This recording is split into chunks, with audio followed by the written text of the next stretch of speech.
E toi whātalo whātau le whapoponga lona lua o telefon mai le siufofonga le lau mua mo le nei tae ao. Ua lipotia le toa tele o tangata mali liu I Haiti, Cuba ma Jamaica mai le whama alosi o Melissa na awhia ia pitonu o ananafi. O Melissa e le vaenga lona 5 le maalosi I le whaatulanganga o a wha mamatangi malolosi na o atu I le luase lau I vasfuru 5 kilomita I le itula le Sāoa. O se a wha pito maalosi o wha mawina I le tala wha pito mai ia wha I le Atlantic. E le ATT fo ma le toa wha se fulu tangata mali liu I Haiti ma le whaitau se lau o tangata ulo tau sa ilia. O le pitonu o Pedit Koave e le ATT fo ma le toa luas fulu 5 tangata mali liu pei ona lipotia e le pule nuu. Ua alu e se mani mai le wha Melissa mai I Jamaica pei ona lipotia e le Radio New Zealand. O se whaale tonu le polokalami komi piuta o le Microsoft I le lalolangi le tae au nei, o lo whaale tonu ai le tele o au nanga e peo le Air New Zealand, e le ola fo I le upeng officer o ta inga mo le palemene o New Zealand I le tae au nei, whaalia I li ipoti a le down detector, e tele websites o lo whaale tonu e le ngata I New Zealand a oisi atu nuu. O ila tau e whaongaina le Microsoft tolu ono 5 e ono whaatua I le Outlook, ma isi vaenga a le Microsoft, o lo iei fo I se whaale tonu I le upeng officer o ta inga leo, ai o lo mawhai lava ona feso o ta I laina telefoni. Au whaawa wele suenga I le au whaingaruenga e toa 5 a le VTNZ I au kilani, le ana totongi tupe ai whaapasi suenga ave ta avale isidia ma le tolu se lau, ai ualia e ai maseisi mata upu I se tangata whaingaruenga I le VTNZ I Porirua, na whaatea maringaruenga ia mati lua whelua wha, ina uaia talia ina ni tupe mai se tangata na luatu, e whailana suenga ave ta avale. Olo o whaawa usu suenga I le au whaingaruenga e toa 5 au kilani, mana whaatea mga luenga I le amatanga o le masina nei. Na whaasao I le minista o le waifafo wawasa mana ia Winston Peters le whaulu talaina o le tustusinga a le palemia Christopher Luxon I lunga upeng officer o ta inga a le X I le asona nafi. A o ia I le whanotanga o le East Asia Summit I Kuala Lumpur o se atana tuina I Luxon I lunga o le X. O lo ova ai o lulu 5 ma isi tai mai le tui sauteo a Asia. I lalo le ata o lo whaulu talaina e whaapea o ausainia se mali lienga matunuu mai le tui saute sa o Asia. O le awhisosoani I le atina enga o lo tātou atu nuu. Ele I umi ai whaasoa I Peters le Post ma whauru tala I le upu e tasi o le wii po o le sui o le upu au I le tātou e peona tā ua I le tustusinga a Luxon. Ele o mautinua po le ale umi na ia I lunga le tustusinga a Peters ai le itoi avea I lalo. O lo o Stockholm Peters mo nisi o whanotanga ma ua whesilingia le ofisa o le palemia mo se whaamatalanga. Ua whaalawi loe le pulenu o Filifilio o Wellington e Andrew Little le sui pulenu u fou mo le pulenga nuu I le nei paya inga. O Ben McNulty o le aavea ma sui pulenu u masata mo ai lalo le Labour I le whainga pālota whaaloto I whale se I mawai atu nei. Na ulua I Filifilia McNulty e avea mawhai pule I le pulenga nuu I le lua lua mo le Northern Ward na whaalilo na nganga fia I le whaamoimoina o ia e Little mo le tofinga o le aia tau aveina o le Fole paya inga e sui pulenu uai McNulty o na sui lea I seisi tangata e whaaua wina le paya inga o le awhai le sauninga whaapitoa I le aso e aloa I ai tofinga o Andrew Little ma Ben McNulty. Ua wawa aile maa lo e whaiani suinga I polokalame le e whai aile siaki po o Warren of Fitness o ta avale. O nisi o ia suinga e ono whaititi ai siaki e te tawana whaia I ta avale la iti. Whaafai ta iala mo ta avale mo nunga ma whaafau ta iala mo ta avale mai fafo. Whaaliele minista whila wa inga Chris Bishop o aia inga mata iala no o iai nei ua te tawana toa ilo ona olo o whaamamafa avenga I tangata New Zealand o isi suinga I lalo lea talosanga e au fiaile ta I whatau sanga mawhai siaki po o Warren of Fitness mo ta avale la iti fou. O ta avale e le ta I wha I le se fulu tausanga e te tawana ta I lua tausanga mawhai a siaki. Ai o ta avale sili ato ma le se fulu tausanga e te tau lava o na whai a siaki I tausanga ta I tasi.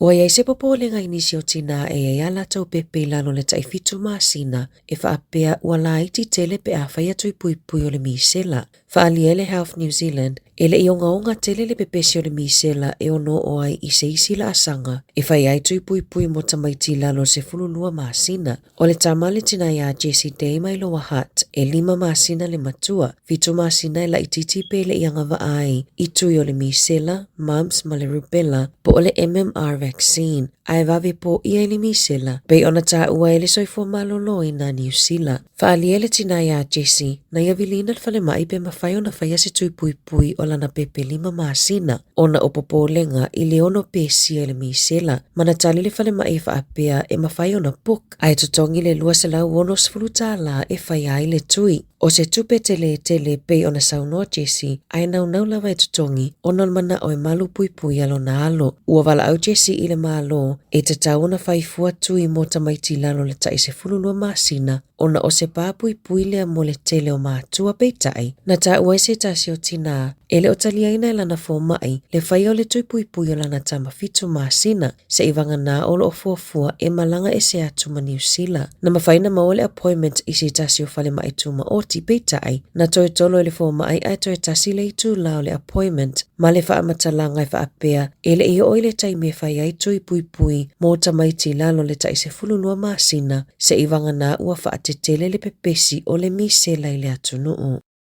O le asona na fina whai ai le ainga ma le whonutanga a le APEC, lea na whaatasi atuai Christopher Luxon, Donald Trump, mata itai o isi atunuu, lea sātali malo ai le peristene o Korea i sauti, na maolewa noa e tala noa ai Luxon ma Trump, ai le i whai le ainga, ma wala auli ai e Luxon le peristene o malo tele o Amerika, Donald Trump, e a fio mai i New Zealand, e late tā polo, na whaafiloa ai e peristene li, ta itai sa iai ile ainga ma whaape atu. O tātou o wōma paanga uma Amerika, o le lalolangi o lo ofesanga ai male tele o whaafita uli ile taimi nei, mai mo o mialo tātou ngā lulu e whaatasi, na whaifo ila na whaamanuia, ma talo sanga mo se file mu ile vao malo ta itasi. Na whaasila le malo i le asoana nafi, ni whaasalanga fōng, o lo ilo le malo e ono whaasalai tangata malanga, pe a ngalo o na kilia ni tau mafa po se apu mo se whaataita inga, e ngalo i tutono ato a tangata malanga. I se whaamatalanga ale Minister of Biosecurity, Andrew Hoggard, e whaapea o ia suinga fōng, o se vaenga o se pili tau whaaufi, e whaamauti no ai le malu pui pui o le atunu umai i manu ni ma whaamai. O whaasalanga fō le asi iti ai le sala mai le whaase lau tāla o loo iai nei, i le valu se lau tāla, pe a le kilia ina pe declare ni tau mawhai tutono ato, po o isi mea i ono la mati ai le si o manga matangata New Zealand. O isi suinga o le a whaalawilo ai ni whaasalanga fō mani sala tupe, e o atu i le 5 se lau awhe tāla, mo le soli o tu la fono ono foanga mo le pui puinga, ma a whaapea e onga se mata upu, e ono pu e maloka i leo mo suenga. O le atu ina atu i le palemene le apili tau whaaofi i se taimi o le tausanga fōu.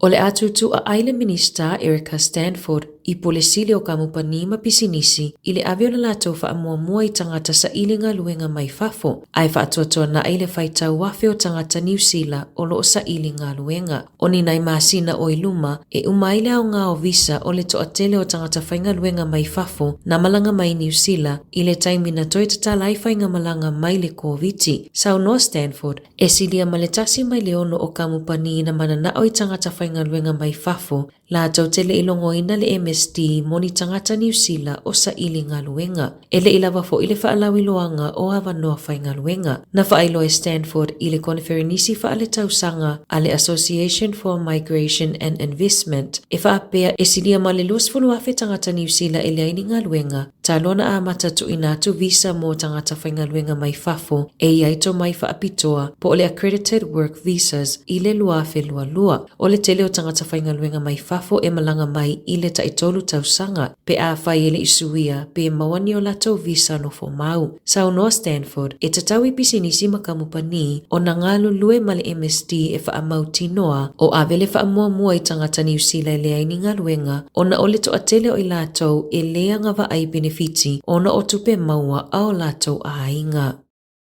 O le afo le lua I le awaulia na nafi na amata leo lai le app al ANZ pe ona lipotia ele down detector na faalie le so upo le ANZ le tele o wala au na faa o atuana nafi mai fai tau wafe tangata e faonga aina le app al ANZ na lipotia le tele o faafi tauli ona ole le mawhai ona Tala o alato te ngatu pe ilungo le interneti.